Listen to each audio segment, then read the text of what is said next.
अस्सलामुअलैकुम वरहमतुल्लाहि वबरकातुहू। आज हम सुनेंगे इस्लाम की एक अहम जंग, गज़वाए खंदक की कहानी।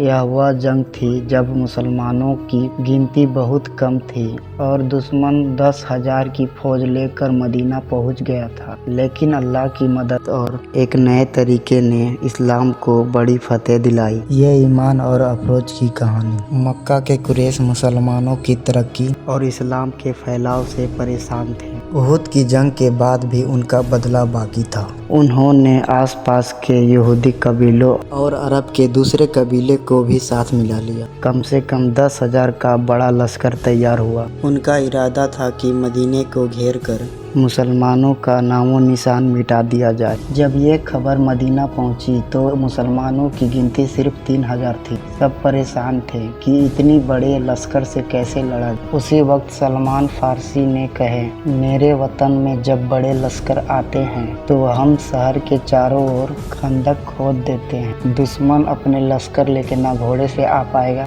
ना पैदल गुजर पाएगा। रसूलुल्लाह सल्लल्लाहु तआला अलैहि वसल्लम ने इस मशवरे को मंजूर किए और मुसलमानों ने दिन रात मेहनत करके एक बड़ी और गहरी खंदक खोद डाली। जंग की शुरुआत।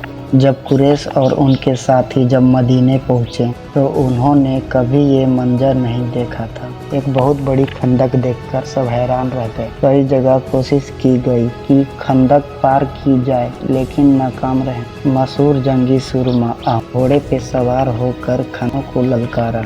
उसी दौरान हजरत अली ने मुकाबला किए और अल्लाह की मदद से उन्हें हरा दिए।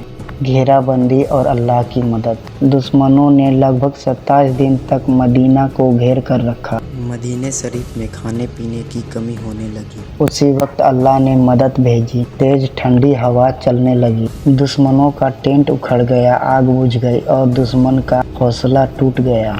आखिरकार इतनी बड़ी फौज बिना लड़े हार मानकर लौट गई। नतीजा और सीख। इस जंग ने साबित कर दिया कि अल्लाह की मदद और ईमान वालों के साथ होती है। मदीना अब बड़े हमलों से महफूज हो गया था।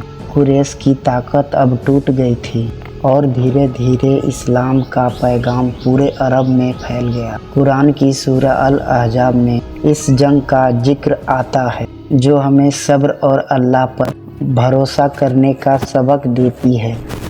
दोस्तों, खंदक की जंग हमें ये सिखाती है कि जब हालात कितने भी मुश्किल क्यों ना हो, अगर हम सब्र और हिम्मत से डटे रहें और अल्लाह पर भरोसा करें तो जीत हमारी ही होती है।